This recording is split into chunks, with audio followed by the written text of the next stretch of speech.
नमस्कार, मैं राकेश परमार और आप देख रहे हैं महत्वपूर्ण मुद्दा। मित्रों, आज का महत्वपूर्ण मुद्दा हम जैसे स्वर्ण समाज के लिए आशा का किरण लेकर के आया है।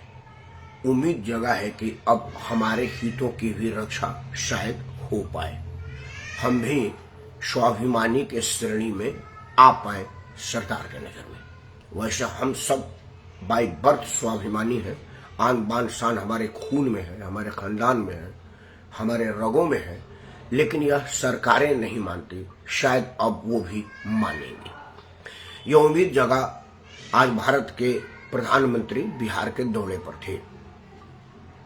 नीतीश कुमार बिहार के मुख्यमंत्री ने भारत के प्रधानमंत्री की मौजूदगी में स्वर्ण आयोग की मांग की और उसे कायम करने, स्थापित करने का पुरजोर वकालत किया।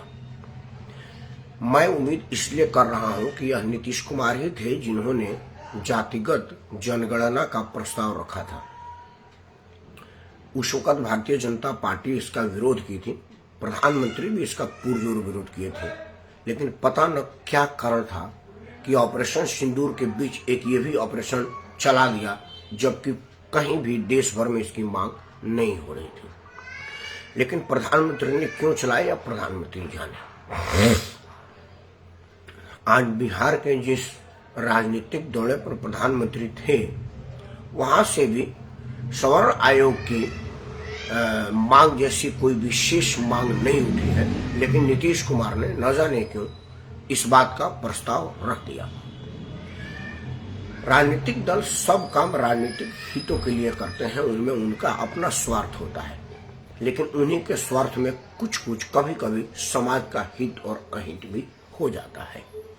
मैं यह मान के चल रहा हूं कि अब शायद स्वर्ण आयोग की स्थापना हो जाए, क्योंकि प्रधानमंत्री के मौजूदगी में मुख्यमंत्री ने कहा है और दोनों संवैधानिक सीट को सुशोभित कर रहे हैं। इनके बातों की गंभीरता तो हम मानेंगे ही मानेंगे। हम मानेंगे कि ये छिछले और ओछे हरकत नहीं किए होंगे। यह जरूर सीरियस नोट पर होगा और सीरियस बात होगा। तब सवाल है कि यह आयोग कैसा होगा, इसका स्वरूप क्या होगा, प्रारूप क्या होगा, इसकी शक्तियां क्या होंगी, क्योंकि हमारे देश में इतने आयोग हैं कि एक बार आप गिन भी नहीं सकते। जहां जिस किसी को भी कुछ करने की जरूरत पड़ी, उन्होंने एक फट से आयोग बना दिया। लेकिन कुछ आयोगों का हश्र हम देख रहे हैं। उसमें सिर्फ दो आयोग की चर्चा करेंगे। एक महिला आयोग।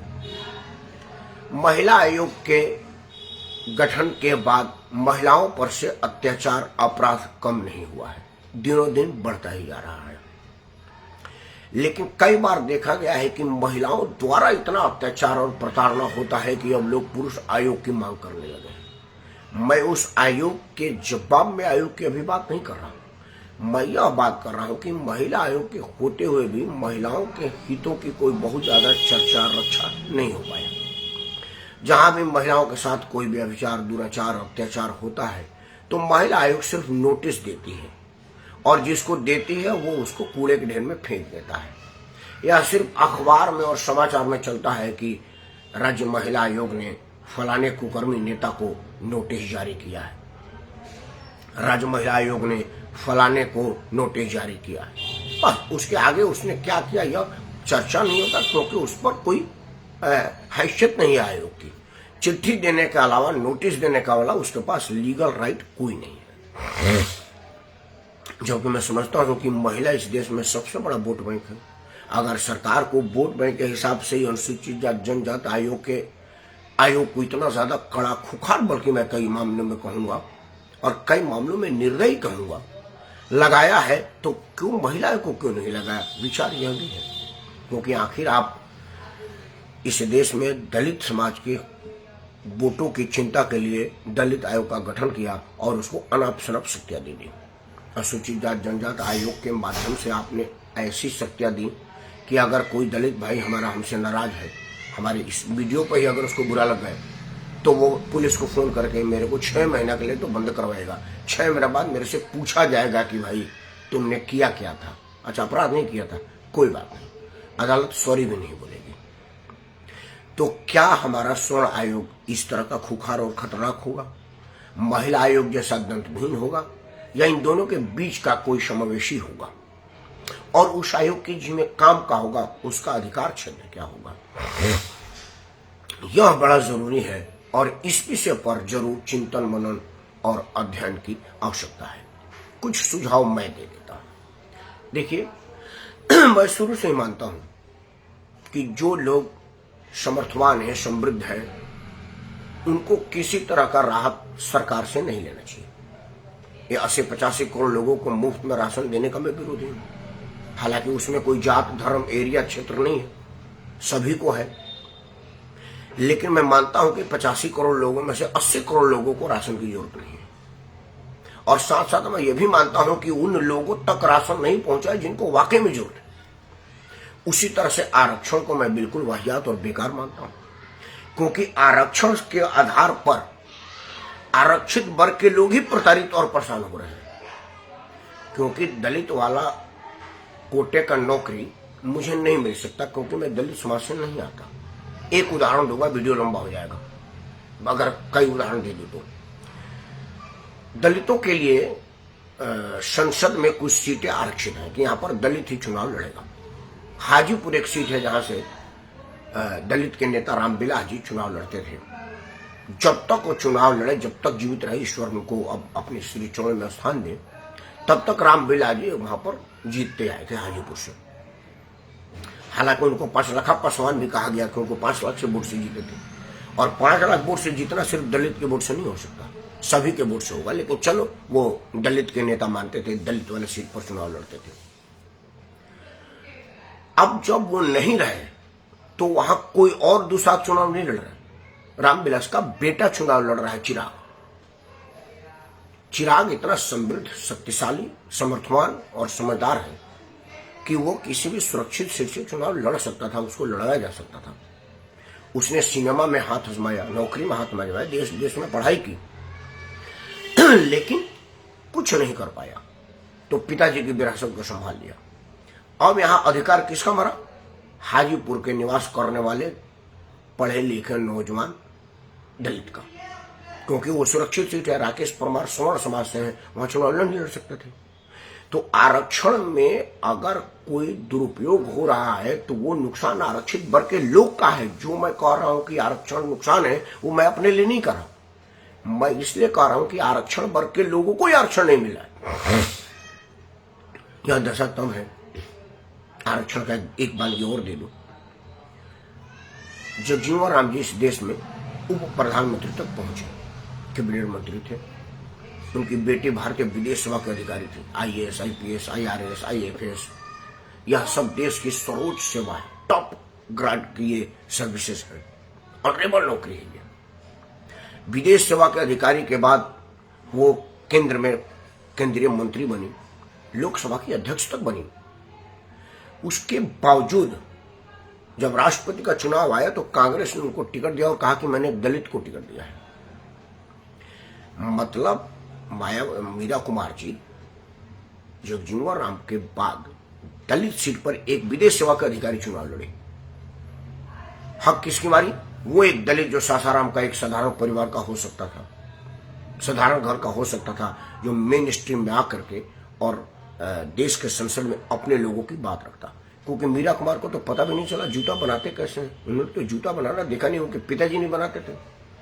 वह सीट उस जूता बनाने वाले के लिए आरक्षित थी जो जूतियां जमीन पर बनाता है और जमीने पर रह जाता है। उसे जमीन से उठा करके संसद में लाना था ताकि वो अपने लोगों का आवाज बनता और संसद में अपने लोगों के लिए कुछ फायदेमंद कानून बनवाता।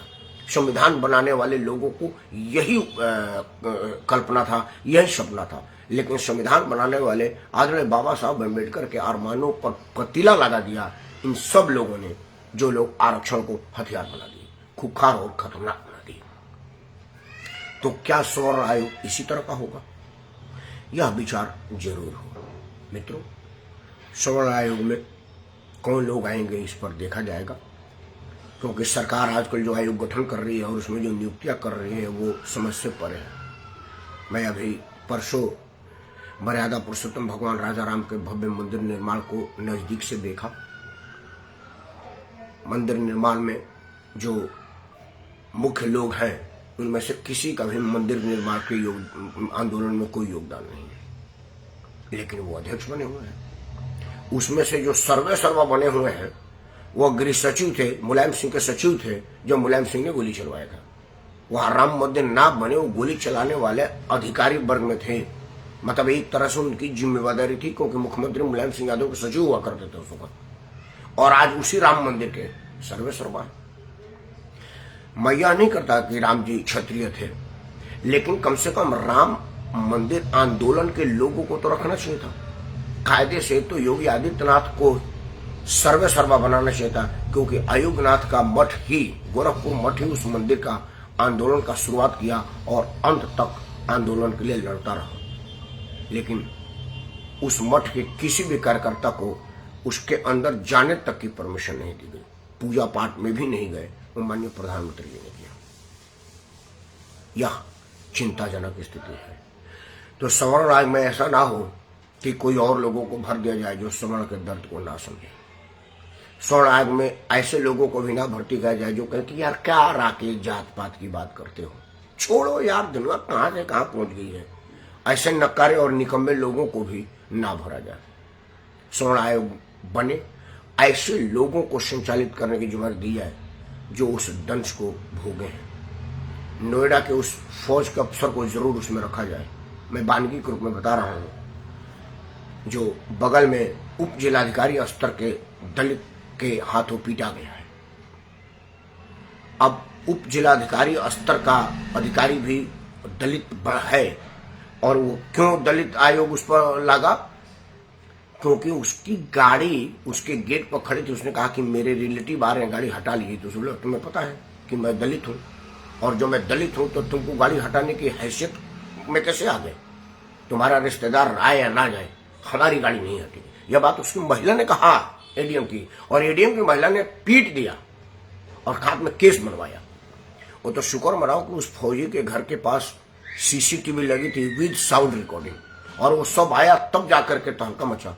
तब भी जज कह रहे थे कि मैं सीसीटीवी पर फैसला नहीं कर सकता, क्योंकि हमारे पास तो कानून है कि 6 महीने के बाद इनका जमानत होगा। ऐसे पीड़ितों को रखा जाए ताकि उनके पीड़ा का एहसास उनको हो, और हमारा स्वर्ण आयोग ऐसा निर्दयी, निष्ठुर और खतरनाक ना हो कि किसी को प्रताड़ित करे, किसी को परेशान करे। हमारा स्वर्ण आयोग स्वर्णों के भलाई की काम करे। स्वर्ण कैसे आगे आए, स्वर्ण को जो प्रताड़ना मिल रही है, वोट हमारे लिया जा रहा है और हमको गलियाया जा रहा है, इससे कैसे बचाव हो, यह विचार जरूर उस स्वर्ण आयोग के लोगों में हो, तभी यह स्वर्ण आयोग सफल होगा। नहीं तो महिला आयोग जैसा दंतहीन और दलित आयोग जैसा खुंखार और खतरनाक होगा तो यह बदनाम होगा। और हम स्वर्ण समाज के लोग बदनाम होने के लिए नहीं बने हैं, हम नाम के लिए बने हैं, हम काम के लिए बने हैं, हम अपना अलग पहचान के लिए बने हैं। तो हमारा पहचान कायम रहे, हमारा नाम कायम रहे, और समाज हित में हमारा काम कायम रहे। इन्हीं उम्मीद, इन्हीं विश्वास, इन्हीं सपनाओं के साथ मैं राकेश अग्रवाल आप सबको सादर प्रणाम करता हूँ। जय हिंद, वंदे मातरम, और भारत माता की जय, और जय हो स्वर्ण समाज।